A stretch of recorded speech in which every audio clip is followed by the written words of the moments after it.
Right now, you are inside a prison you can never escape. Its walls are not metal, not energy. They are made of light itself. Everything you have ever seen in the sky, every star, every galaxy, every deep space image, is almost nothing. A microscopic sliver of reality, less than a rounding error in the true size of the universe. Beyond the cosmic horizon lies more space than we will ever observe, more galaxies than we can count, more reality than physics can reach, and no signal, no ship, no future technology will ever cross that boundary. This isn't a limitation of engineering. It's a law written into the structure of existence. Tonight, you're going to see how small our universe really is, and why most of reality is forever locked away from us. Let's begin. Right now, as you're reading this, something impossible is happening. You're trapped inside the most sophisticated prison ever conceived, and the walls aren't made of steel or concrete. They're made of light itself, stretching across 93 billion light-years of space. And here's what will haunt you tonight.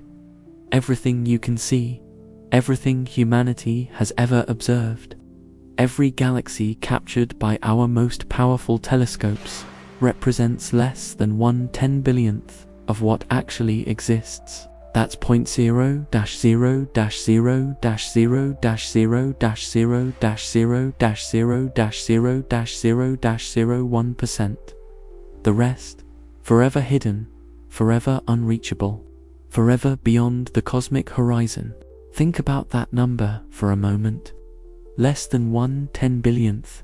Imagine standing in the middle of the Pacific Ocean, scooping up a single drop of water and claiming you understand the entire ocean. That drop would still represent a vastly larger fraction of the Pacific than what we can observe represents of the total universe.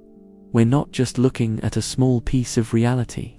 We're looking at essentially nothing, a statistical zero, an insignificant speck in an ocean of existence that extends beyond comprehension. The observable universe stretches 93 billion light-years from edge to edge, a sphere with Earth sitting approximately at its center. Not because we're special, not because the cosmos revolves around us, but simply because we're the observers.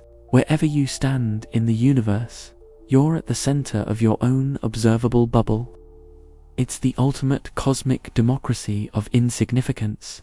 Within this bubble, astronomers have counted approximately 2 trillion galaxies. 2 trillion. Each galaxy harbors hundreds of billions of stars. Each star potentially hosts planets. The Milky Way alone contains between 200 and 400 billion stars, and conservative estimates suggest at least 100 billion planets in our galaxy alone. Let's try to visualize this. If you counted one galaxy per second, never stopping to eat, sleep, or breathe, it would take you 63,000 years to count every galaxy in the observable universe. Now multiply each of those galaxies by hundreds of billions of stars. The numbers become so vast they lose all meaning. Your brain wasn't designed to comprehend these scales. Evolution shaped human cognition to track a few dozen tribe members, to estimate the distance to prey, to calculate whether that shadow represents danger. We're using Stone Age wetware to contemplate infinity. But here's where it gets disturbing. This entire observable universe, this incomprehensibly massive bubble containing 2 trillion galaxies, each containing hundreds of billions of stars, each potentially harboring billions of planets. This cosmic empire of light and matter and dark energy is just a tiny, insignificant, almost laughably small speck in the true universe. What lies beyond our cosmic horizon isn't just more of the same. It's everything. It's infinity, and we can never, ever reach it. The Cosmic Microwave Background Discovery. The key to understanding our cosmic prison lies in something called the cosmic microwave background, or CMB. This is the afterglow of the Big Bang itself. Ancient light that has been traveling through space for 13.8 billion years. When the universe was just 380,000 years old, a cosmic baby by any measure, it was a hot, dense soup of plasma, so energetic that photons couldn't travel more than a few microscopic distances before being absorbed and re-emitted. Then, suddenly, the universe cooled enough for atoms to form. Electrons and protons combined, and light was set free to travel unimpeded across the cosmos. That light has been traveling ever since. It's been stretched by the expansion of space, redshifted from visible light down to microwave frequencies, cooled from thousands of degrees to just 2.7 degrees above absolute zero. But it's still there, filling every cubic centimeter of space, a whisper of creation itself. In 1964, to Bell Labs engineers Arno Penzias and Robert Wilson accidentally discovered this cosmic whisper while trying to eliminate annoying static from a radio antenna. They couldn't get rid of the noise. It came from every direction equally. They cleaned out pigeon droppings from the antenna, thinking birds might be the culprit. The noise remained. What they'd found was the echo of the Big Bang, and it earned them the Nobel Prize. Since then, we've studied the CMB with increasingly sophisticated instruments. The Cosmic Background Explorer satellite launched in 1989. The Wilkinson Microwave Anisotropy Probe followed in 2001. Then came the European Space Agency's Planck satellite in 2009. The most precise instrument ever built to study the cosmic microwave background. Planck measured the CMB with unprecedented accuracy, creating a map of the infant universe with resolution down to about 1 part in 100,000. Think of it as baby pictures of the cosmos, snapshots taken when the universe was less than 1/1,000,000th of its current age. What Planck and its predecessors revealed shook cosmology to its core. The universe, it turns out, is almost perfectly flat. Not flat like a pancake, that's a misleading visualization. Flat in a geometric sense, in the curvature of space-time itself. And this flatness tells us something profound and terrifying about the true extent of reality. Flatness and the relationship to infinity. In cosmology, when we say the universe is flat, we're talking about its geometry, the shape of space-time itself. There are 3 possibilities. The universe could have positive curvature, like the surface of a sphere. In such a universe, if you travel in a straight line long enough, you'd eventually return to your starting point. Like circumnavigating the Earth, parallel lines would eventually converge. Triangles would have internal angles that sum to more than 180 degrees. This would be a finite universe, bounded but without edges. Or the universe could have negative curvature, shaped like a saddle or a Pringle chip. In this geometry, parallel lines diverge. Triangles have angles summing to less than 180 degrees. And the universe extends infinitely in all directions. Space itself curves away from itself, creating ever-expanding volumes that grow faster than flat space would allow. The third option is a flat universe, following Euclidean geometry. Parallel lines remain parallel forever. Triangles behave exactly as you learned in high school. The angles sum to precisely 180 degrees. And crucially, if the universe is perfectly flat, it's infinite. Not just really big. Not just incomprehensibly vast. Infinite. Actually, truly, mathematically infinite, extending forever in all directions with no boundary, no edge, no end. Our measurements of the cosmic microwave background show that the universe is flat too, within a margin of error of about 0.4%. That's astonishingly precise. If you were to draw a triangle with sides stretching across billions of light years, the sum of its angles would equal 180 degrees to within that tiny fraction of error. The universe appears to be perfectly flat, which means it's almost certainly infinite. Here's where the mathematics becomes inescapable. If the total universe is finite, our measurements tell us it must be at least 250 times larger than the observable universe. At minimum, that would make it roughly 23,000 billion light-years across. But most cosmologists don't believe the universe stops there.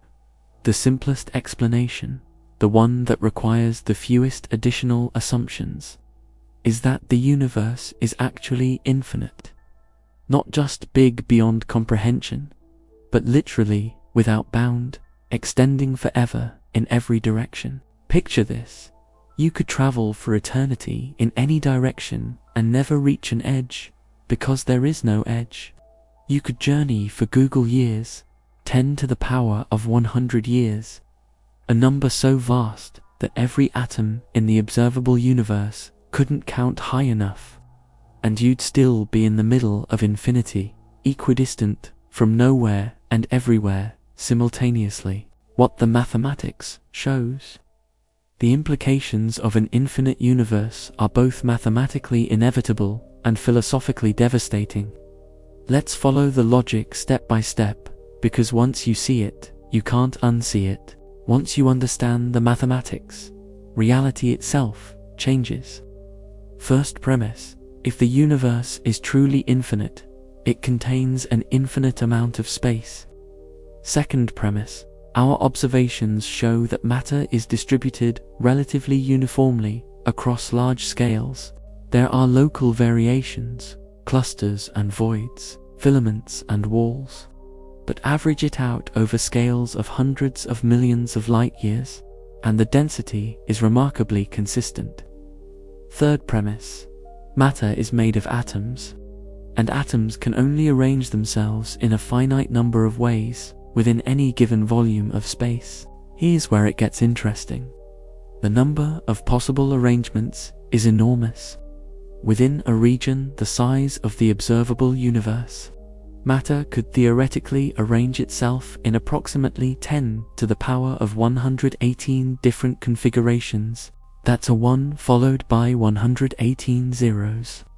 To put that in perspective, there are only about 10 to the power of 80 atoms in the observable universe.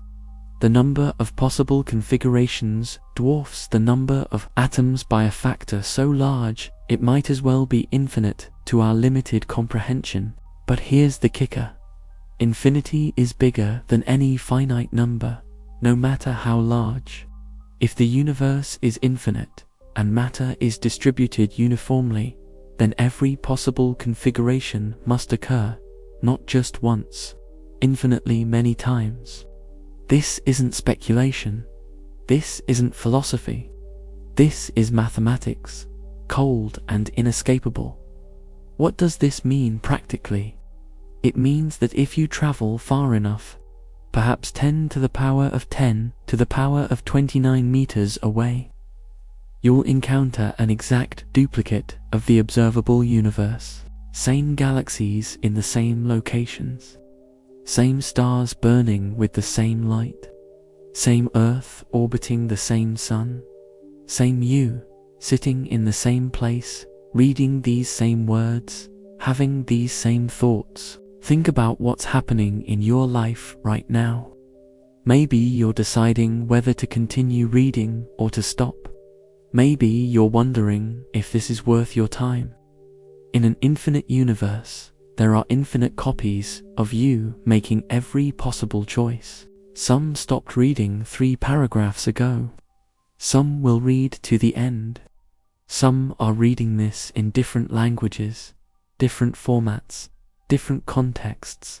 Every decision you could make, every path you could take, every word you could speak or leave unspoken, exists somewhere in the infinite expanse beyond our cosmic horizon. And it's not just you.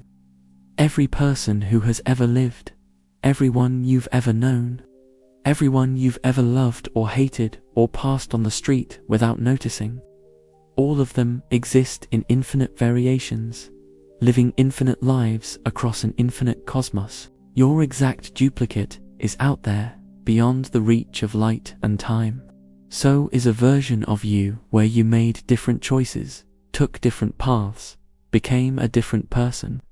Every possible you exists, scattered across infinity like coins across an infinite beach. The distance to your nearest identical twin, roughly 10 to the power of 10 to the power of 29 meters away.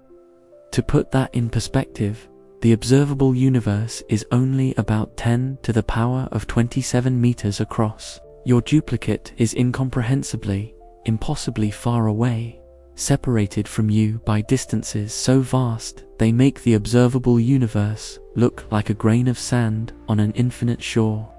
Does this feel uncomfortable? It should. You've just learned that you're not unique. Not in an infinite universe.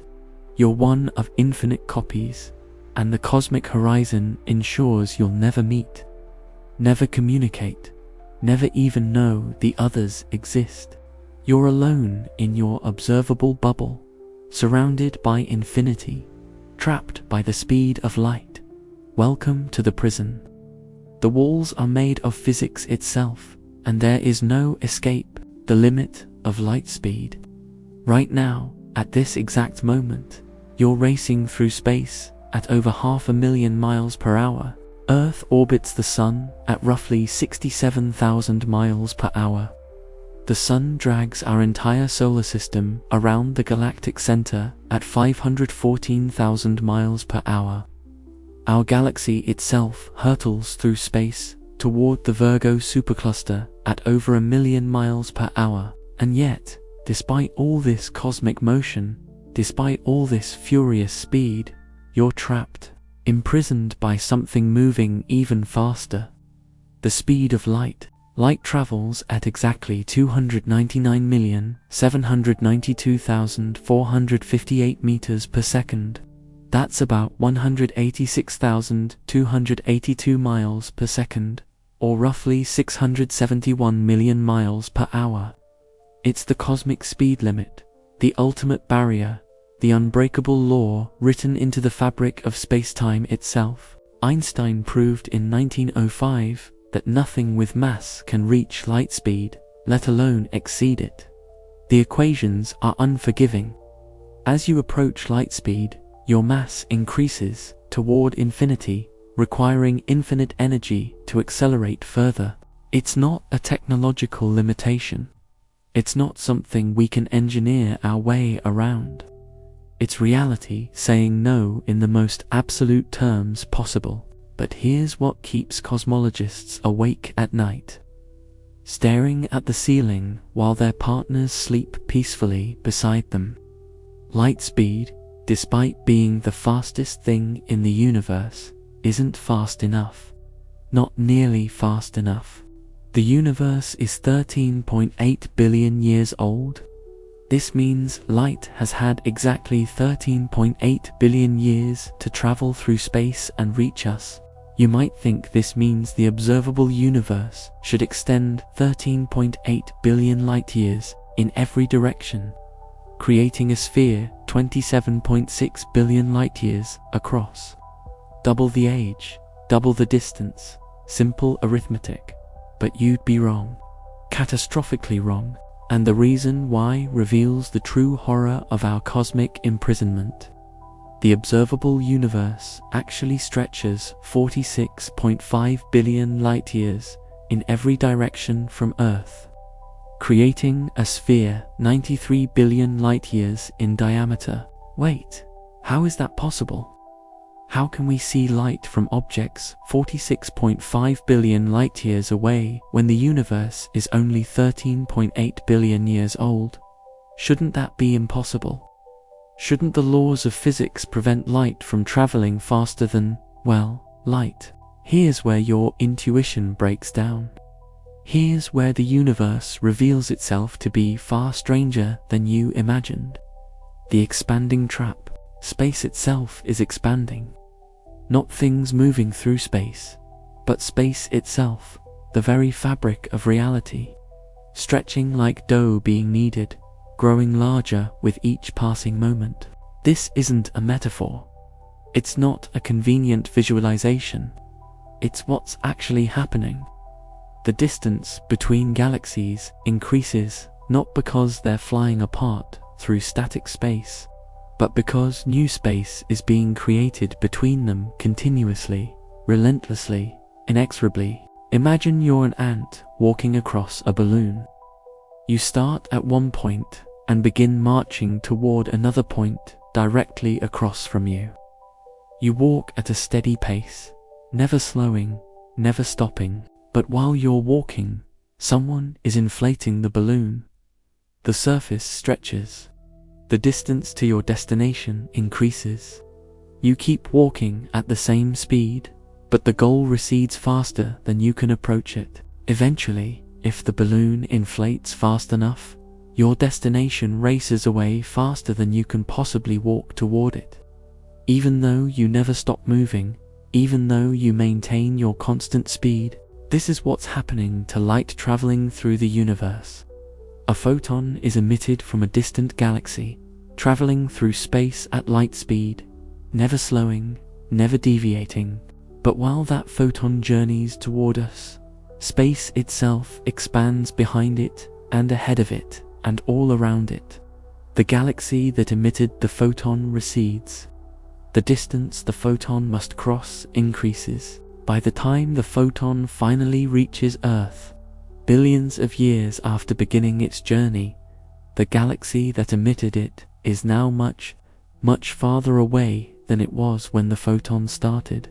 This fundamental cosmic reality, which affects even massless particles traveling at the speed of light, casts a sobering light on a much more human ambition, our desire to physically travel to the stars.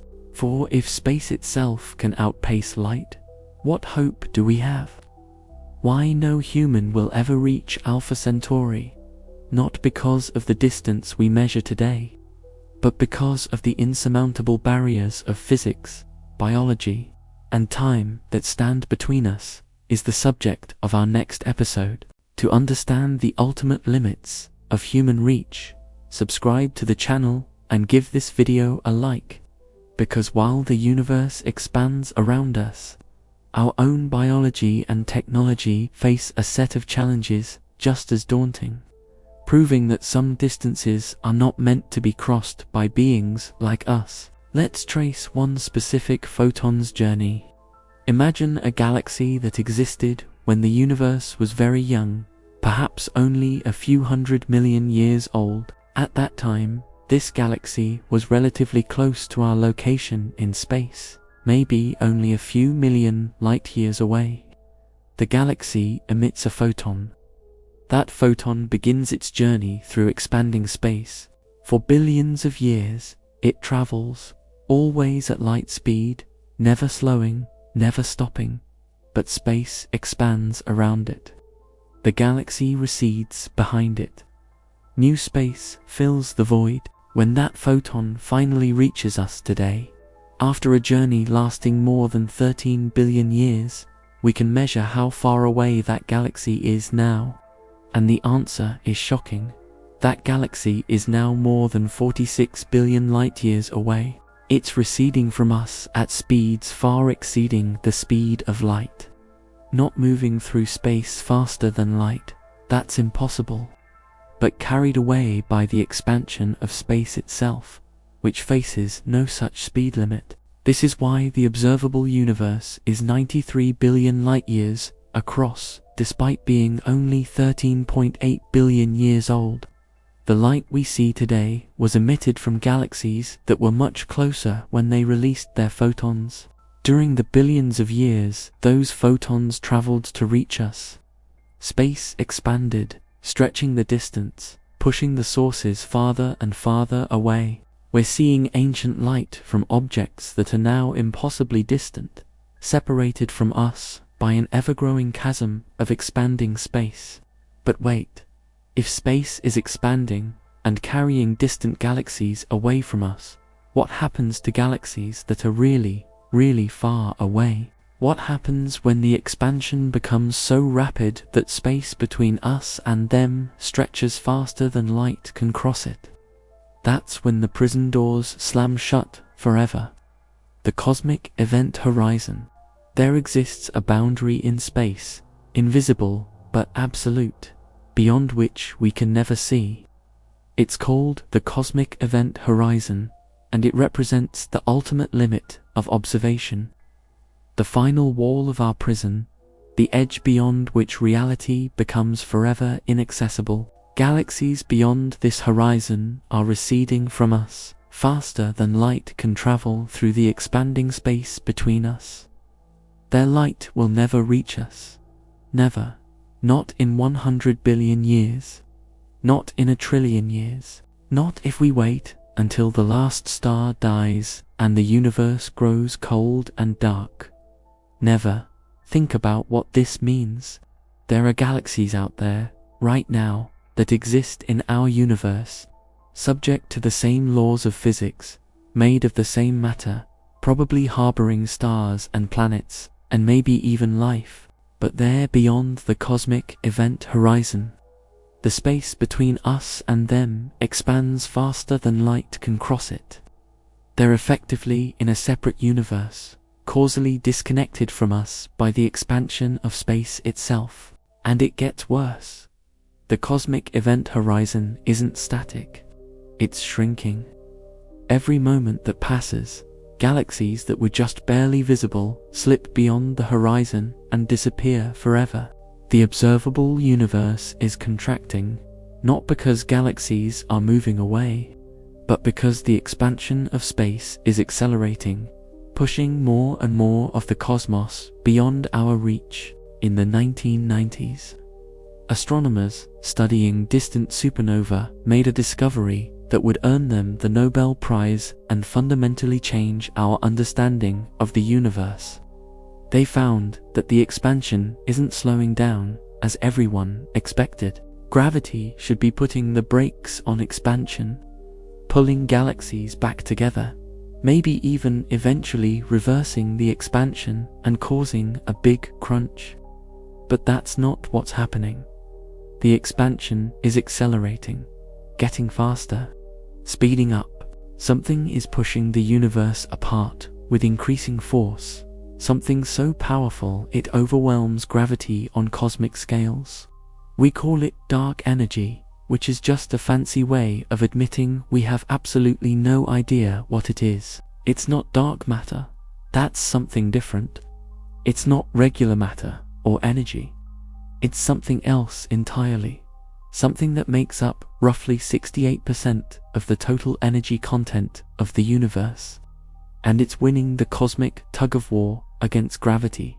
Dark energy is tearing the universe apart, accelerating the expansion, pushing galaxies beyond the cosmic event horizon at an ever-increasing rate. And there's nothing we can do to stop it. Nothing we can do to slow it down. Nothing we can do to prevent the observable universe from shrinking, galaxies from disappearing, the cosmos from fading into darkness. Let me paint you a picture of the future. In about 100 billion years, assuming humans or our descendants or some other civilization still exists, astronomers will look out at the night sky and see almost nothing. Every galaxy beyond our local group, a small collection of about 54 galaxies including the Milky Way and Andromeda, will have receded beyond the cosmic event horizon, gone, vanished, erased from the visible universe by the relentless expansion of space.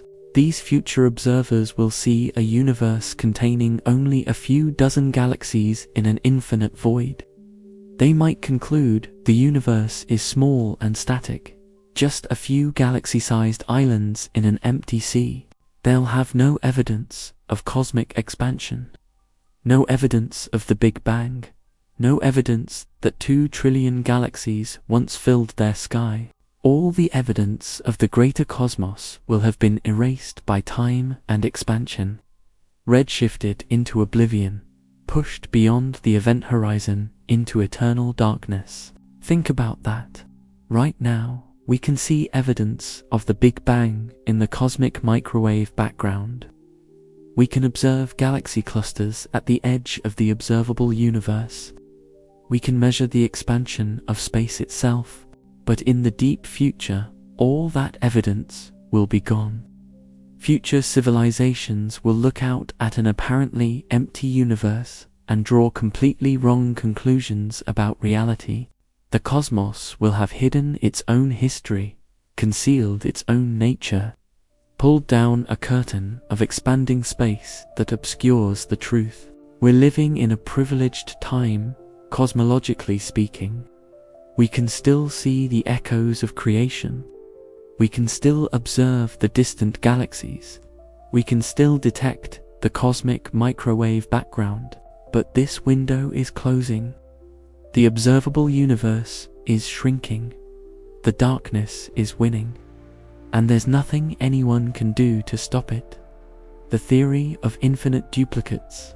Now let's discuss something that will fundamentally alter how you think about identity, uniqueness, and existence itself.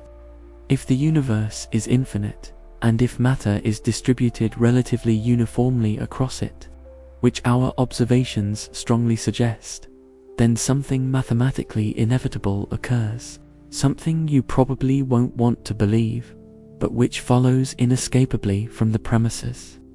There are infinite copies of you out there, not metaphorically, not symbolically, literally, physically, actually, infinite versions of you, living infinite variations of your life, scattered across the infinite cosmos, beyond the cosmic event horizon where you can never, ever see them or contact them or prove they exist. Here's the logic, step by inescapable step.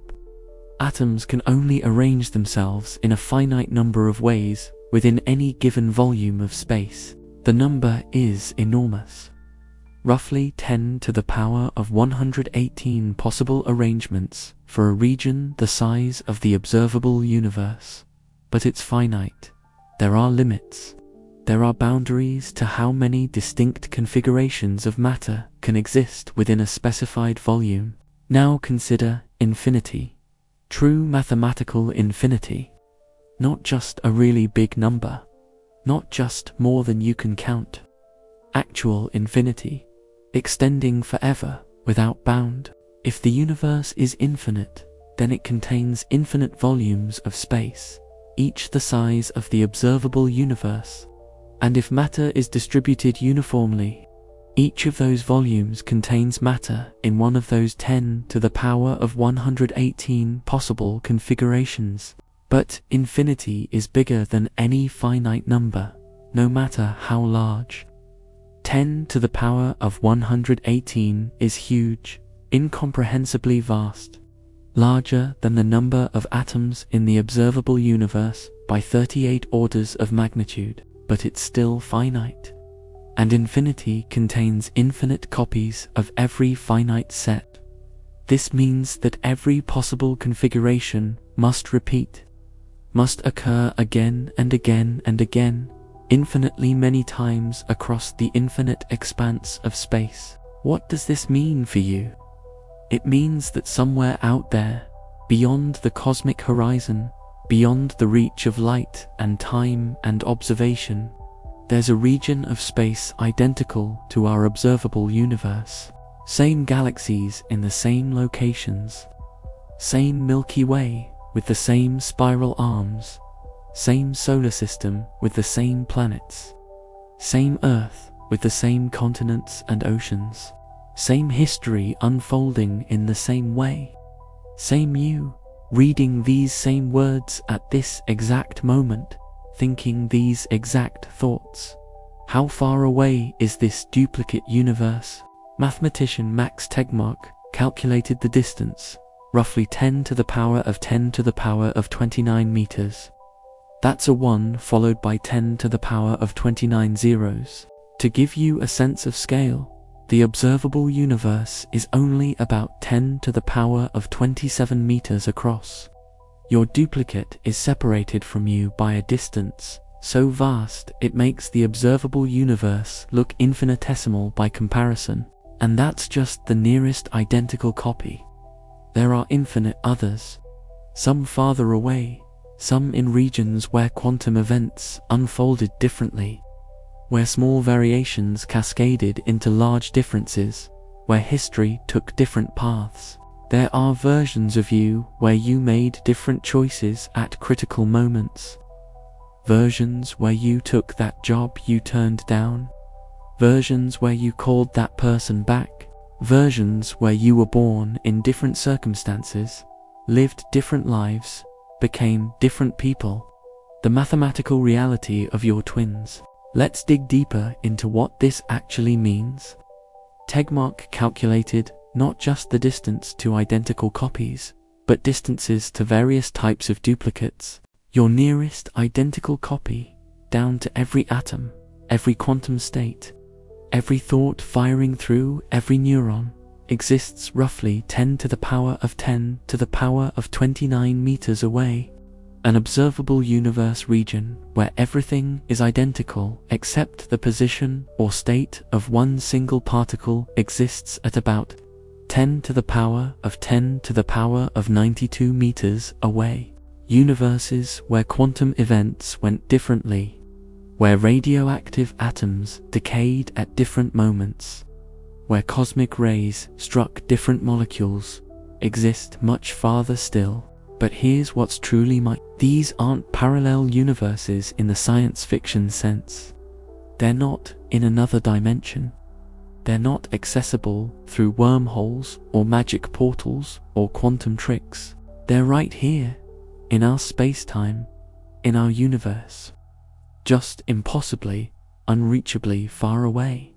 Separated from us by distances so vast that light will never cross them, that no signal will ever bridge them, that no information will ever traverse them. You exist in infinite variations across infinite space, and you'll never meet any of your copies. Never know they exist except as mathematical abstractions, never communicate or coordinate or even prove their existence. The cosmic event horizon ensures eternal isolation. You're trapped in your bubble, they're trapped in theirs, and the expanding space between grows faster than any signal can cross it. Think about your life right now. Think about the choices you've made, the paths you've taken, the person you've become. In an infinite universe, every alternative exists somewhere. That career you didn't pursue, you're pursuing it somewhere. That person you didn't ask out, you asked them out somewhere, and maybe you're married with children, or maybe it ended badly, or maybe you never met at all. Every possibility, every branching path, every road not taken in your life exists somewhere in the infinite cosmos, being lived by infinite copies of you. Does this make your choices meaningless? If every possibility occurs somewhere, does it matter what you choose? Here's where philosophy collides with physics. Yes, it matters. It matters because you're not living in those other universes. You're living in this one. Your choices shape your reality, your experience, your life in this specific location in space-time. The infinite copies don't diminish your existence. They don't make your choices irrelevant. You're still you, here, now, making decisions that affect your specific instance of consciousness. But it does change how you think about uniqueness. You're not unique in an infinite universe. You're one of infinite copies, and yet, paradoxically, you're also completely unique in your specific context, your specific location in space-time, your specific configuration of matter and energy and consciousness at this exact moment. You're both infinitely common and utterly unique simultaneously. The universe has given you infinite twins and eternal loneliness in the same package. You share existence with infinite copies of yourself, and you'll never meet a single one. You're surrounded by infinite variations of your life, and you can only ever live one of them. You're part of an infinite pattern, and you're trapped in your specific instance of it. Welcome to infinity. It's bigger and stranger and more lonely than you imagined. The cosmic event horizon ensures that your infinite family remains forever unknown, forever unreachable, forever beyond the prison walls of light speed and expanding space. You're one of infinite versions of yourself, and you're completely, utterly, eternally alone. Max Tegmark's calculations. Right now, while you're reading this sentence, a physicist named Max Tegmark at MIT is probably thinking about infinity. He's spent decades calculating the distances to impossibilities, mapping the geography of the infinite, putting numbers to things that should defy quantification. And what he discovered will make you question everything you thought you knew about identity, existence, and what it means to be unique. Tegmark didn't just propose that infinite copies of you exist somewhere in the cosmos. He calculated exactly where they are, or more precisely, how far away they must be if the universe is infinite and matter is distributed uniformly. These aren't speculative distances. These aren't philosophical musings. These are mathematical certainties that follow inevitably from the premises. If you accept that the universe is infinite and matter is uniformly distributed, then these distances are as real as the distance from Earth to the Moon. Let's start with the closest duplicate. Your nearest identical copy exists approximately 10 to the power of 10 to the power of 29 meters away. That's a 1, followed by a number so large you couldn't write it down if you dedicated every atom in the observable universe to storing one digit. To give you even the faintest sense of this scale, consider that the observable universe is only about 10 to the power of 27 meters across. Your duplicate is separated from you by a distance that makes the entire observable universe look like a subatomic particle by comparison. But what does identical copy mean? It means exactly identical. Same observable universe, region. Same Milky Way galaxy with the same spiral structure. Same solar system with the same planetary orbits. Same Earth with the same continents. Same oceans, same mountains, same cities. Same history unfolding moment by moment in precisely the same way. Same parents meeting at the same time. Same DNA combining in the same patterns. Same you, born at the same moment, living the same life, making the same choices, thinking the same thoughts, down to every atom, every electron in every orbital, every photon striking every retina, every neuron firing in every brain. Absolutely, perfectly, completely identical. Now let's consider partial duplicates. Tegmark calculated that an observable universe region where everything is identical except for the pursuit's position or quantum state of one single particle exists roughly 10 to the power of 10 to the power of 92 meters away. One particle different. Just one. Maybe an electron in an atom in a grain of sand on a beach somewhere is in a slightly different energy state. Everything else, identical. This distance is so incomprehensibly vast, it makes the previous distance look microscopic. Then there are the quantum variations. In quantum mechanics, certain events are truly random, governed by probability rather than determinism. Radioactive decay happens at unpredictable moments. Quantum tunneling occurs spontaneously. Particles can be in superposition until observed. In our universe, these quantum events unfolded in specific ways, creating specific outcomes. But in other regions of infinite space, they unfolded differently. That radioactive atom that decayed 3 billion years ago in a rock on Earth. Somewhere else, it didn't decay. Somewhere else, it decayed a microsecond later. Every quantum possibility that could occur, did occur, somewhere in the infinite expanse. These quantum-variant universes exist at distances so extreme that Tegmark's calculations break down into absurdity. We're talking about separations measured not in meters or light years, or even powers of 10, but in towers of exponentials stacked so high the notation itself becomes meaningless. These regions exist. Mathematically, they must exist if the premises are true. But they're so far away that distance loses all practical meaning. Think about what this means for your life.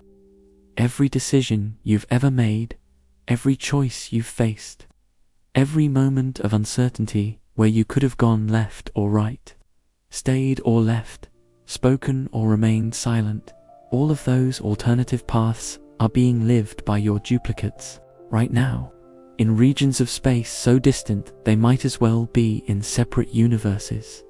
Except they're not. They're in this universe, our universe, just impossibly, unreachably far away. Level 1, Multiverse. What Tegmark describes as the Level 1 multiverse is the simplest, most conservative, least speculative version of the multiverse concept.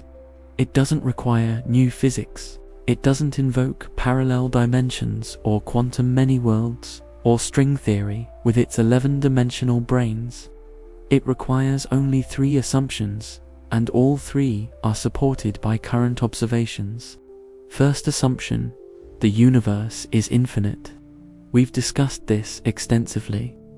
Our measurements of the cosmic microwave background show the universe is flat to within 0.4%. A flat universe, in cosmology, is infinite, unless our measurements are catastrophically wrong, which seems increasingly unlikely as instruments improve and the measurements remain consistent. The universe extends forever in all directions. Second assumption: matter is distributed uniformly on large scales. This is called the cosmological principle, and it's one of the foundational assumptions of modern cosmology. Look at the universe on scales of hundreds of millions of light years, and it appears remarkably homogeneous. Sure, there are local variations. Galaxies cluster into groups. Groups cluster into superclusters. Superclusters form filaments and walls surrounding vast cosmic voids. But average it all out, smooth over the small-scale structure, and the density of matter is essentially the same everywhere we can observe. Third assumption: basic combinatorics. The mathematics of combinations and permutations. Within any given volume of space, matter can only arrange itself in a finite number of distinct configurations. The number is huge, mind-bogglingly vast, but it's finite. And finite sets, when repeated infinitely many times, must eventually exhaust all possibilities and begin repeating. That's it. Those are the only 3 assumptions required for the Level 1 multiverse: infinity, uniformity, combinatorics. Accept those 3 premises, all of which are supported by our best current observations and theories, and infinite duplicates of you become not just possible, but mathematically inevitable. You can't avoid them. You can't escape them. The math is pitiless and absolute. Compare this to other multiverse theories. The quantum many-worlds interpretation requires accepting that every quantum measurement splits reality in 2. Multiple branches. String theory's landscape multiverse requires accepting that our universe is one bubble among countless others in an eternally inflating The simulation hypothesis requires accepting that we're living in a computed reality. These theories require new physics, new assumptions, leaps of faith into the speculative. The Level 1 multiverse requires nothing of the sort. It's almost boring in its conservatism. It takes what we already know, what we already observe, what we already measure, and follows the implications to their logical conclusion. And the conclusion is disturbing. You're not unique. You exist in infinite copies, living infinite variations of your life, scattered across an infinite cosmos that you can never explore, never contact, never even prove exists. Here's what keeps me awake at night. The Level 1 multiverse isn't science fiction. It's not speculation. If our current best understanding of cosmology is even approximately correct, then it's real. Those infinite copies of you aren't hypothetical. They're actual physical entities, made of actual atoms, living actual lives in actual regions of actual space-time. They're just impossibly far away, beyond the cosmic event horizon, forever sealed off from communication or observation by the expansion of space itself. You share a universe with infinite versions of yourself, and you'll never meet a single one. That's not a philosophical thought experiment. That's the reality we inhabit if the universe is infinite. The discovery of dark energy. Let me take you back to 1998. Two teams of astronomers were racing to measure the deceleration of the universe's expansion. Everyone knew the expansion had to be slowing down. Gravity, after all, is attractive. It pulls things together. The Big Bang flung everything apart, but gravity should be putting the brakes on, slowing the expansion, maybe even eventually reversing it to cause a big crunch where the universe collapses back into a singularity.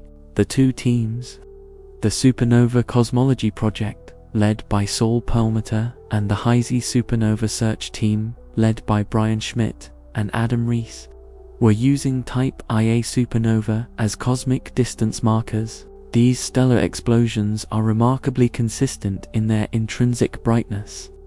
They're what astronomers call standard candles. By measuring how bright they appear and comparing that to how bright they should be, you can calculate their distance with impressive precision.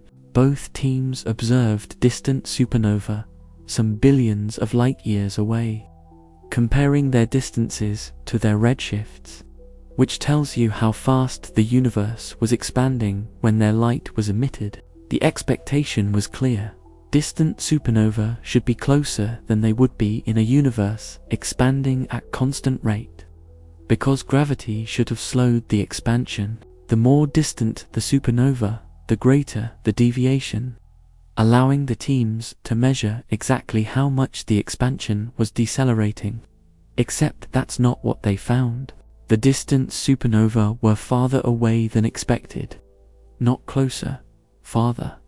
The expansion wasn't slowing down. It was speeding up, accelerating, getting faster over time. The universe's expansion rate is increasing, not decreasing. Something is pushing the cosmos apart with greater and greater force, overwhelming gravity on cosmic scales. The discovery shocked the astronomical community.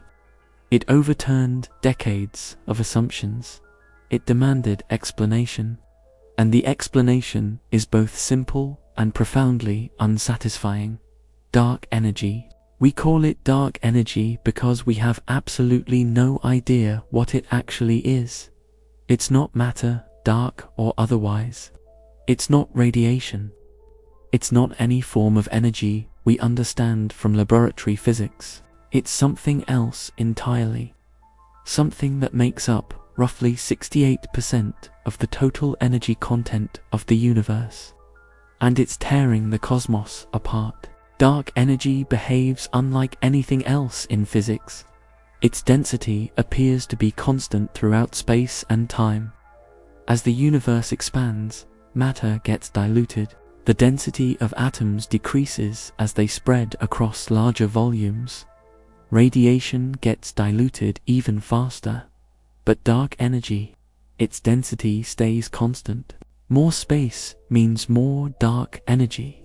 It's as if the vacuum of space itself has energy, and when space expands, new vacuum comes into existence, carrying its full complement of dark energy with it.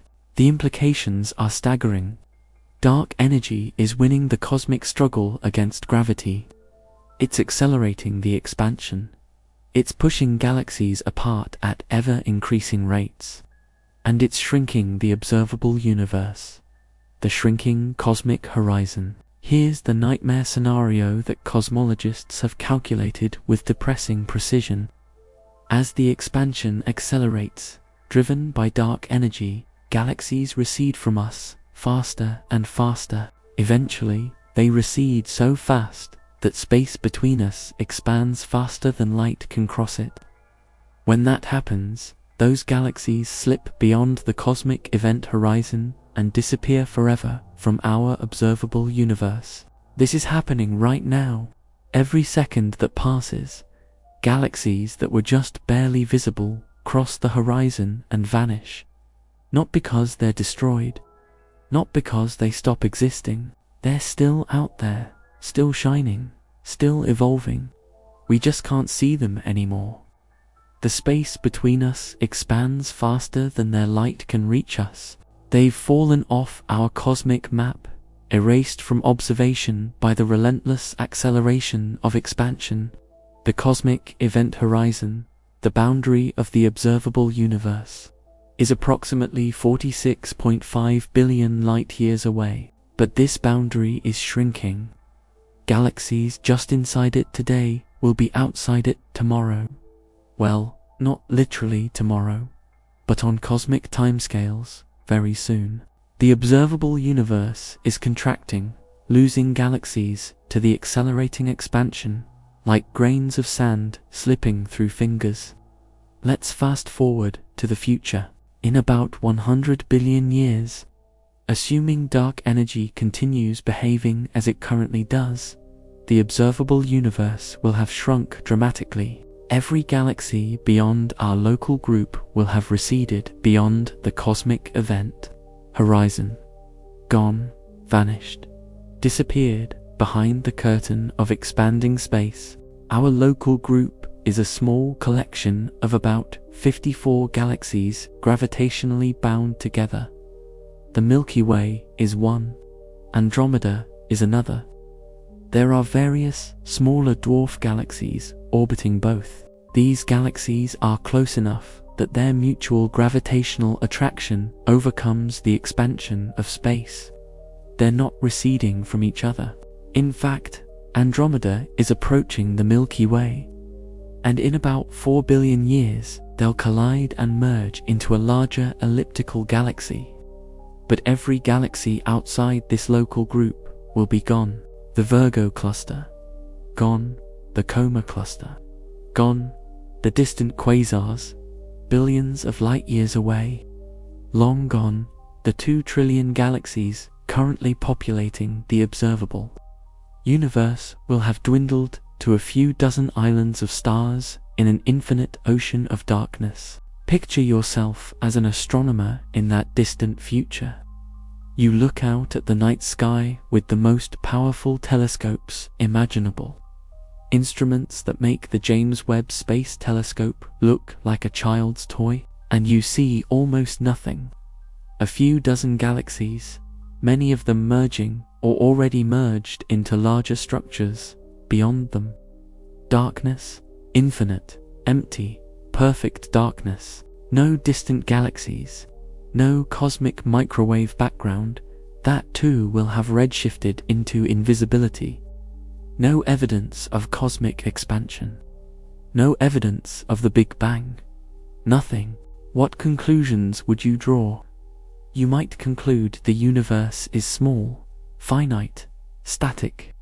Just a few galaxy-sized islands in an otherwise empty void. You'd have no reason to suspect that 2 trillion galaxies once filled the sky. You'd have no evidence that the universe had a beginning, that space is expanding, that dark energy is tearing reality apart.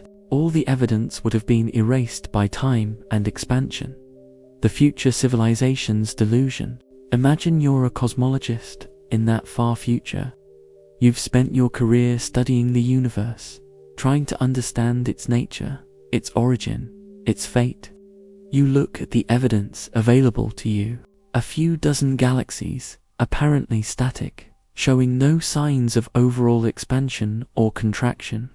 You measure their positions over generations and find they move only due to their mutual gravitational interactions. There's no cosmic expansion to detect because everything you can see is gravitationally bound. You search for evidence of a cosmic beginning. You find none. The universe, as far as you can tell, appears eternal and unchanging on cosmic scales. Sure, stars are born and die, galaxies occasionally merge, but there's no evidence of a moment of creation, no remnant of a primordial fireball, no cosmic microwave background radiation to study. You propose various theories. Maybe the universe has always existed in roughly its current state. Maybe it's eternal and static.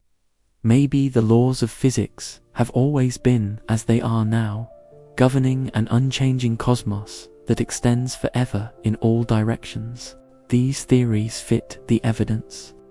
They're consistent with everything you can observe. They seem reasonable, even conservative, but you'd be catastrophically wrong. The universe isn't small. It isn't static. It isn't eternal in its current state. It began in a Big Bang 13.8 billion years ago. It's been expanding ever since. It contains not a few dozen galaxies but infinite galaxies scattered across infinite space. But all the evidence of this has been hidden from you by the expansion of space.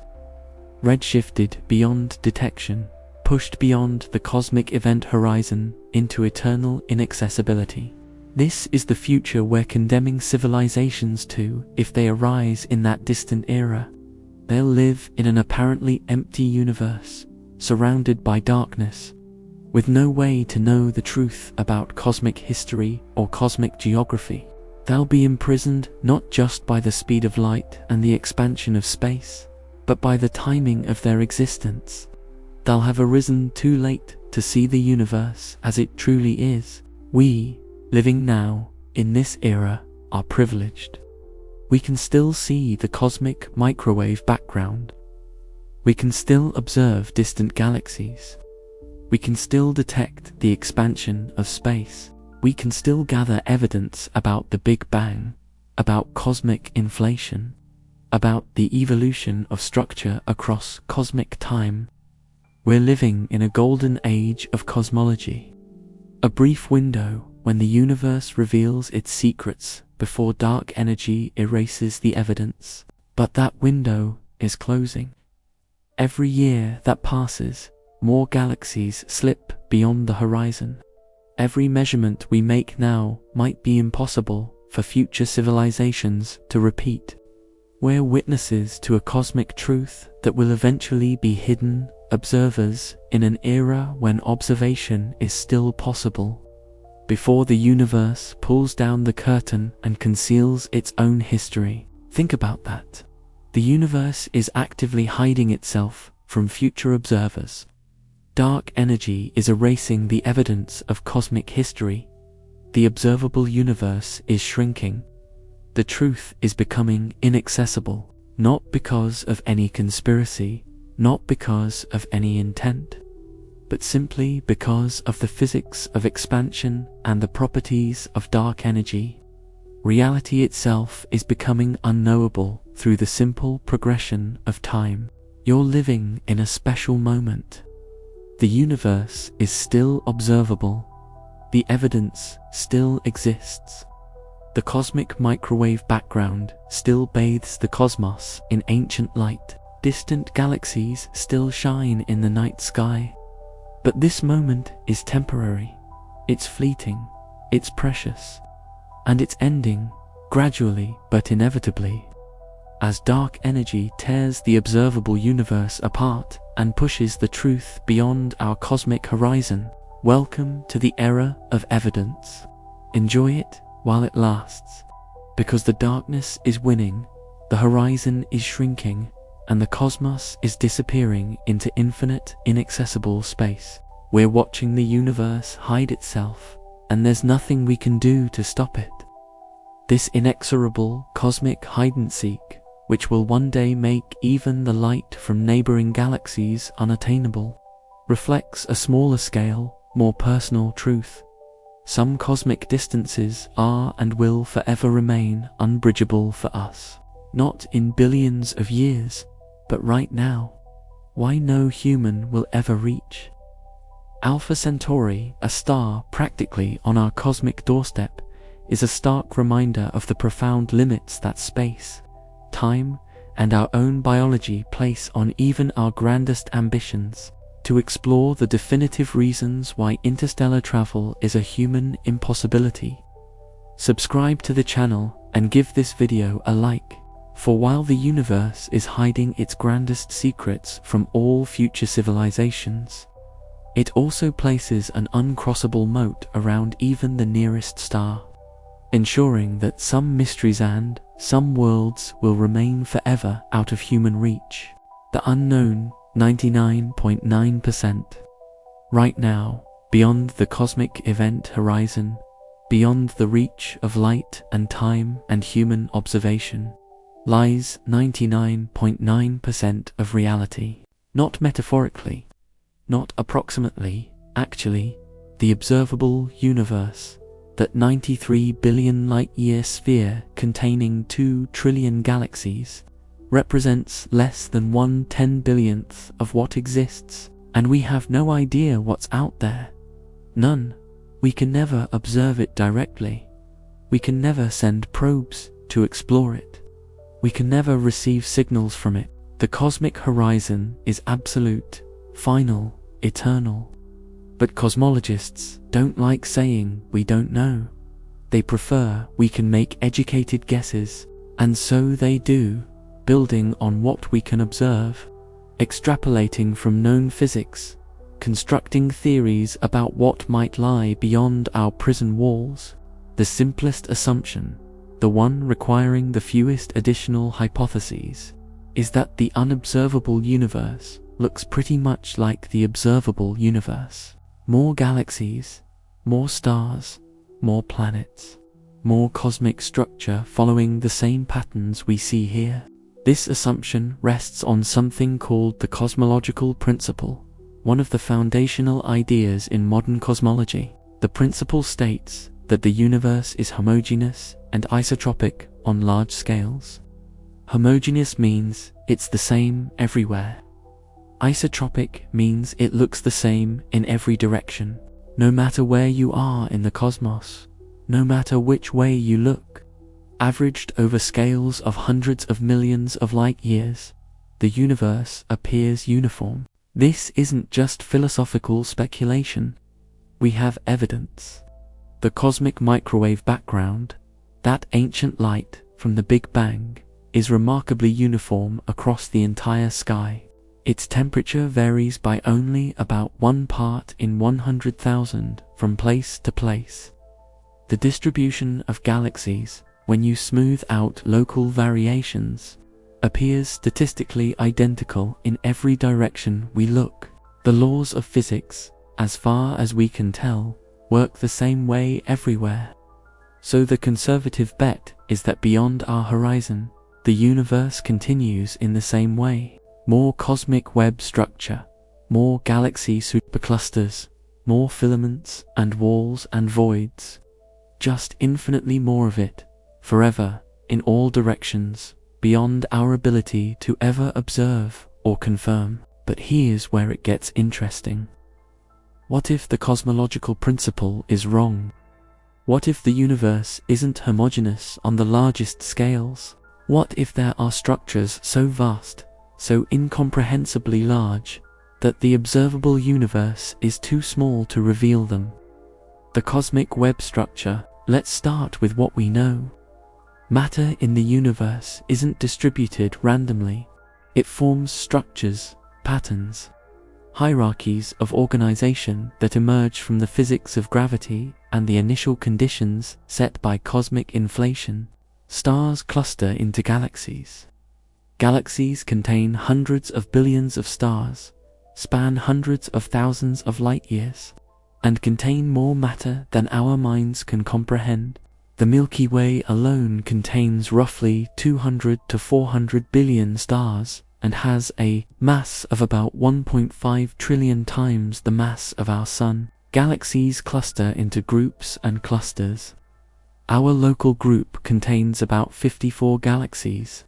The Virgo cluster, roughly 50 million light-years away, contains over 1,300 galaxies. The Coma cluster contains over 1,000 large galaxies. These clusters span tens of millions of light-years. Groups and clusters cluster into The Virgo supercluster contains at least 100 galaxy groups and clusters and spans about 110 million light-years. The Laniakea supercluster, identified in 2014, spans 520 million light-years and contains the mass of 100 million billion suns, but the hierarchy doesn't stop there. Superclusters form filaments, vast thread-like structures stretching across hundreds of millions of light-years. Between these filaments lie cosmic voids, enormous bubbles of nearly empty space. The filaments and voids together create what astronomers call the cosmic web. Computer simulations, like the Millennium simulation, reveal this cosmic web in stunning detail. Start with the slightly uneven density of matter in the early universe. Let gravity work for 13.8 billion years, and you get a universe that looks remarkably like what we observe. The simulation matches reality so well it's almost eerie. The Sloan Great Wall, discovered in 2003, is a galactic filament roughly 1.4 billion light-years long. The Hercules Corona Borealis Great Wall may extend 10 billion light-years. These are structures so vast that light takes billions of years to cross them. But here's the question that should keep you awake at night. Does this hierarchy continue? Are there super-duper clusters, structures even larger than superclusters, megafilaments spanning trillions of light-years, patterns so vast that our entire observable universe is like a single pixel in an IMAX image? The super-duper cluster question. We can't know the answer with certainty. Our observations end at the cosmic horizon, but we can speculate based on the physics of structure formation. Structure formation is driven by gravity. Small density fluctuations in the early universe provided the seeds. Regions slightly denser than average attracted more matter. This process amplifies initial tiny differences into the cosmic structures we observe today. But gravitational instability takes time. Larger structures take longer to form. The cosmic web of filaments emerged only after billions of years. Structures on even larger scales would require even more time. Here's the problem. The universe is only 13.8 billion years old. Dark energy has been accelerating the expansion for the last several billion years, fighting against gravitational collapse. There's a limit to how large structures can grow in the time available. Most cosmologists believe the largest structures we observe are close to the maximum size possible given the age of the universe. The hierarchy of structure stops at scales approaching the size of the observable universe. But what if we're wrong? What if the universe is much older than we think? What if dark energy behaves differently on scales we can't observe? Then super-duper clusters might exist, structures so vast that our observable universe is an insignificant speck within them. Imagine a structure extending trillions of light-years from our vantage point inside it. We couldn't perceive it. It would be like an ant standing on a single tile of a vast mosaic, unable to step back far enough to see the image. Are we that ant? Is there cosmic structure on scales so vast we can't perceive it? We can't know. The cosmic horizon prevents us from stepping back, from seeing the larger picture. We're trapped at one zoom level, unable to zoom out. Positive curvature and the finite sphere scenario. Everything I've told you so far assumes the universe is flat or nearly flat. But what if our measurements are slightly off? What if the universe has a small amount of curvature that our instruments haven't detected? Let's consider positive curvature. In this scenario, the universe curves back on itself like the surface of a sphere. Not a three-dimensional sphere, but a four-dimensional hypersphere. We can't visualize this directly, but we can understand it mathematically. In a positively curved universe, space is finite but has no edge. Travel far enough in any direction, and you'd eventually return to your starting point. There's no edge, no boundary, but the total volume is finite. What would this mean? The missing 99.9% would still exist. We still couldn't see it because of light travel time and expansion. But crucially, the total universe would have a finite size.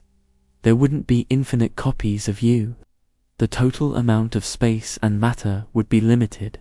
Current measurements suggest that if the universe has positive curvature, the radius of curvature must be at least hundreds of times larger than the observable universe. This would make the total universe enormous, but still finite. Some cosmologists find this scenario aesthetically appealing. An infinite universe raises troubling questions. A finite curved universe sidesteps these issues.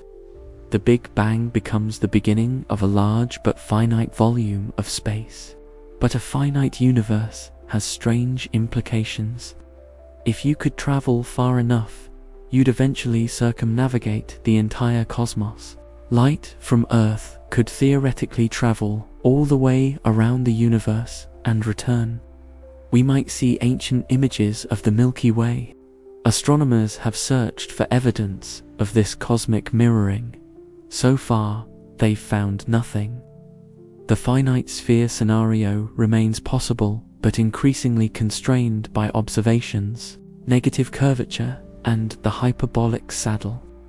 Now consider the opposite, negative curvature. In this geometry, space curves away from itself, creating a saddle-shaped surface that extends infinitely. This is called hyperbolic geometry. In hyperbolic space, parallel lines diverge. Triangles have internal angles summing to less than 180 degrees. As you move away from any point, the volume of space grows exponentially faster than in flat space. Hyperbolic geometry is more infinite than flat geometry. If the universe has negative curvature, it's definitely infinite. The geometry itself demands infinity. And not just regular infinity, but a supercharged infinity, where space proliferates faster than in flat spacetime. What would this mean? Even more of the universe is hidden beyond our horizon. Even larger volumes of space exist at great distances.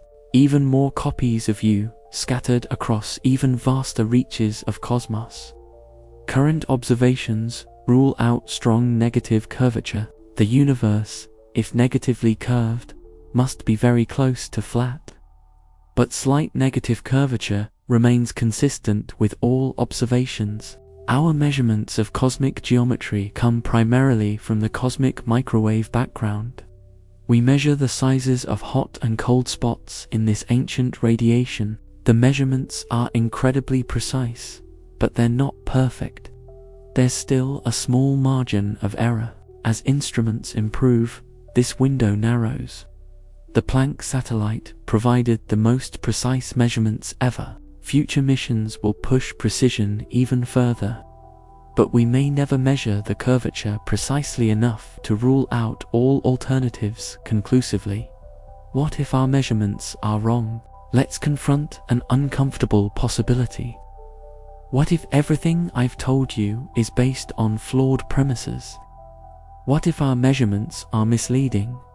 What if the universe isn't flat at all? Science progresses by questioning assumptions. The history of cosmology is filled with confident assertions, later proven wrong. The steady-state theory dominated cosmology before being overthrown by Big Bang evidence. The cosmological constant was abandoned by Einstein, then resurrected in the 1990s. Our current cosmological model, lambda CDM, fits observations remarkably well. It explains the cosmic microwave background. It predicts light element abundances. It accounts for galaxy distribution. It's the best model we have. But it's not perfect. There are tensions. The Hubble constant has different values depending on how you measure it. The disagreement is small but persistent and troubling. There are also mysteries the model doesn't explain. What is dark matter? What is dark energy? Why is the cosmological constant so small? These problems might indicate our model is incomplete or wrong. If our geometry measurements are wrong, the implications cascade. A positively curved universe would be finite. A negatively curved universe would be even more infinite. Our calculations would change. Our predictions would need revision. But here's the thing. Even if our measurements are slightly off, the core problem remains. The observable universe is still a tiny fraction of what exists. Light speed is still finite. Space is still expanding. The cosmic event horizon still exists. The geometry might determine whether that unreachable reality is finite or infinite, whether duplicates exist or not. But it doesn't change the fundamental isolation. It doesn't break the prison walls. We remain confined to our observable bubble, surrounded by unknowable immensity, whether that immensity is finite or infinite. The Copernican principle taken to its extreme. Right now, as you read these words, you're witnessing the final collapse of human exceptionalism. Not the gentle deflation that Copernicus initiated when he removed Earth from the center of the solar system. Not the humbling realization that our sun is just one star among hundreds of billions. Not even the sobering discovery that our galaxy is unremarkable among trillions. No, this is something far more devastating. You're learning that the entire observable universe, everything humanity has ever seen or will ever see, represents less than 1/10,000,000th of what exists. Think about what this means for human significance. Copernicus taught us Earth isn't the center of the solar system. We adjusted. Later, we learned the solar system orbits the edge of an ordinary galaxy. We adapted. Then we discovered our galaxy is one of trillions, scattered across an expanding cosmos. We incorporated this into our worldview. But now we're confronting something unprecedented. The observable universe itself, that 93 billion light-year sphere containing 2 trillion galaxies, is essentially nothing compared to the totality of existence. We're not at the center of anything. We're not even at the center of observability. We're in a random patch of an infinite cosmos, most of which we can never see, never explore, never prove exists. Every human achievement, every war fought, every love declared, every scientific discovery, every piece of art created. Does this make our lives meaningless? Stand on that precipice for a moment. Feel the vertigo of cosmic insignificance. You're a pattern of atoms on a rock, orbiting an ordinary star, in an unremarkable galaxy, in an observable universe that represents essentially 0% of what exists. Your entire species has existed for a cosmic eye blink. Your individual life is shorter still. You occupy an infinitesimal fraction of space and time, aware of essentially nothing about the true extent of reality, appreciating what we can observe. This is the ultimate lesson of cosmic humility. Yes, we can see only 1/10,000,000th of reality. Yes, we're trapped in our bubble. Yes, The observable universe is shrinking as galaxies slip beyond the horizon. But we're living in a privileged moment. Right now, we can still see evidence of the Big Bang. We can still observe distant galaxies. We can still detect the cosmic web. We can still gather data about cosmic history. Future civilizations won't have this opportunity.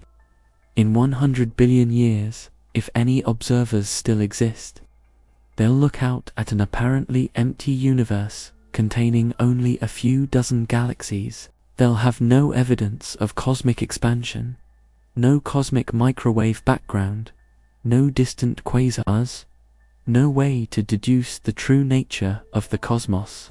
The evidence will have been erased by time and expansion. We're witnesses to something extraordinary. We exist at a moment when the universe still reveals its secrets. The cosmic horizon hasn't yet hidden all the evidence. Dark energy hasn't yet pushed everything beyond our reach. We can still observe, still measure, still discover, and what we've discovered is both humbling and magnificent. We're insignificant specks in an infinite cosmos, and we're observers capable of comprehending that infinity. We're trapped in our bubble, and we're aware of what lies beyond. We can never reach the other side of the universe, yet we know it exists. This awareness itself is precious. You now understand that you're one of infinite copies scattered across infinite space. You know you're trapped by light speed and cosmic expansion. You comprehend your cosmic insignificance and your personal uniqueness simultaneously. You've glimpsed the true scale of reality, even though you can never explore most of it. That knowledge changes you. You can never unknow it. You'll look at the night sky differently now, seeing not just stars, but cosmic prisons and infinite possibilities. You'll contemplate your choices knowing that every alternative exists somewhere beyond the horizon. You'll appreciate your specific instance of existence precisely because it's yours. Here, now, in this particular corner of infinity. So yes, you're trapped. Yes, you're insignificant. Yes, the universe is vast and mostly hidden and ultimately unknowable. You're conscious. You're alive in a moment when the cosmos still shares its secrets. And in an infinite universe of infinite possibilities, maybe that's enough. Maybe that's everything.